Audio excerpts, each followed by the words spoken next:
संभाजी ब्रिगेडचे प्रदेशाध्यक्ष प्रवीणदादा गायकवाड व इतर मंडळींना आमंत्रित केलेलं होतं। ते कार्यक्रमासाठी कमलाराजी चौक येथे आले असता शिवधर्म फाउंडेशनचे पदाधिकारी आणि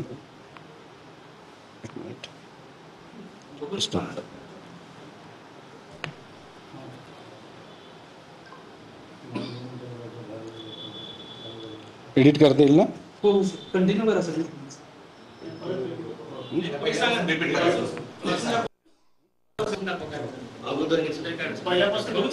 तर आपण पाहतोय प्रवीण गायकवाड यांच्यावरील हल्ला प्रकरणी आता पोलीस या संदर्भातली माहिती देत आहेत। आपण पाहतोय प्रवीण गायकवाड यांच्यावर दीपक काटे या व्यक्तीनं हल्ला केला होता। एकूणच त्यांच्या चेहऱ्याला काळं फासलं होतं आणि या प्रकरणामध्ये आता अनेक आरोप प्रत्यारोप होताना दिसतात। प्रियदर्शनी हॉल येथे श्री फतेहसिंग शिक्षण संस्था अक्कलकोट व सकल मराठा समाज अक्कलकोट यांच्या संयुक्त विद्यमाने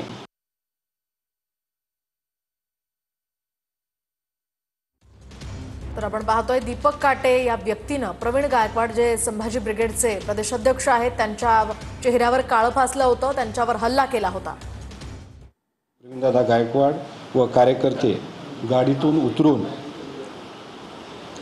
हॉलकडे पायी जात असताना संभाजी ब्रिगेड सामाजिक संस्था या नावाच्या पुढे श्री छत्रपती हे नाव लावावे या कारणावरून शिवधर्म फाउंडेशनचे अध्यक्ष दीपक काटे राहणार इंदापूर जिल्हा पुणे व इतर कार्यकर्त्यांनी गैरकायद्याची मंडळी जमवून श्री प्रवीण गायकवाड व फिर्यादीच्या अंगावर शाई वंगण टाकून श्री छत्रपती संभाजी महाराज की जय अशा मोठमोठ्याने घोषणा देऊन सर्वांना धक्काबुक्की करून हाताने मारहाण केली। तसेच इनोवा गाडीच्या समोरच्या काचेवर दगड मारून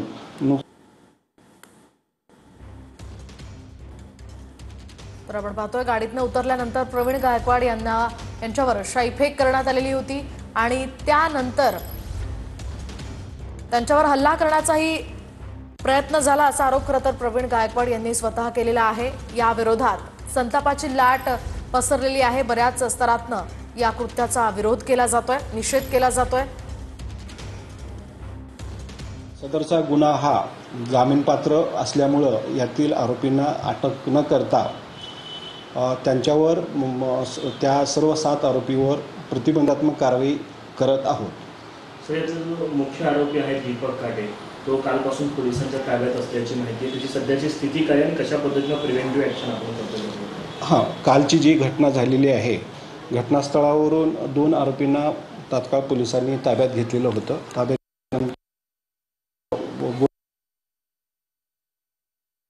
काही कमी कलम लावली असा आरोप खरं तर प्रवीण गायकवाड यांनी केलेला होता आणि याच संदर्भातलं स्पष्टीकरण आता पोलीस देताना आपल्याला पाहायला मिळतात। त्यांना गृहमंत्र्यांचे आणि काही मंत्र्यांचे फोन आल्याचाही आरोप गायकवाडांनी केला होता। असल्यामुळं ताब्यात घेतलेल्या आरोपींना अटक न करता त्यांच्यावर प्रतिबंधात्मक कारवाई करत आहोत। घटनास्थळावरून 2 आरोपींना ताबडतोब ताब्यात घेतल्याचं पोलीस म्हणतात। गाडीतनं उतरल्यानंतर प्रवीण गायकवाड यांच्यावर शाईफेक करण्यात आली। त्यानंतर शाईफेक करताना काहींनी घोषणा दिल्या आणि मारहाण सुद्धा केल्याचं या ठिकाणी स्पष्ट दिसतंय, तसं पोलिसांनी आताच या ठिकाणी सांगितलंय। दरम्यान या संपूर्ण प्रकरणाच्या पार्श्वभूमीवर प्रवीण गायकवाड यांनी आरोप केलेले होते की आरोपींवर कमी कलम लावण्यात आली।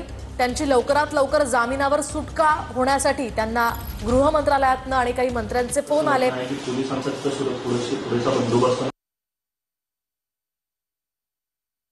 या संपूर्ण प्रकरणानंतर आता पुढे काय होणार ते पाहणं अतिशय महत्त्वाचं असणार आहे। दरम्यान सध्या तरी प्रतिबंधात्मक कारवाई आपण केल्याचं यावेळी पोलिसांनी म्हटलेलं आहे। मात्र आरोपींना अटक न करता त्यांच्यावर प्रतिबंधात्मक कारवाई करत आहोत असं स्पष्टीकरण पोलिसांनी इथे दिलेलं आहे। प्रवीण गायकवाड जे संभाजी ब्रिगेडचे प्रदेशाध्यक्ष आहेत त्यांच्यावर शाईफेक करण्यात आली, त्यांना मारहाण झाली।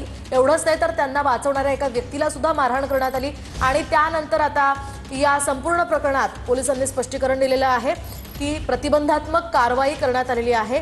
अटक न करता या सगळ्या आरोपींवर प्रतिबंधात्मक कारवाई करण्यात आलेली होती. घटनास्थळावरून 2 आरोपींना ताबडतोब ताब्यात घेण्यात आल्याचंही पोलीस म्हणतात. दुसरीकडे प्रवीण गायकवाड यांनी गंभीर स्वरूपाचे आरोप केलेले आहेत. पोलिसांना याआधी गृह मंत्रालयात आणि काही मंत्र्यांचे फोन आलेले होते आणि त्यानंतरच त्यांच्यावर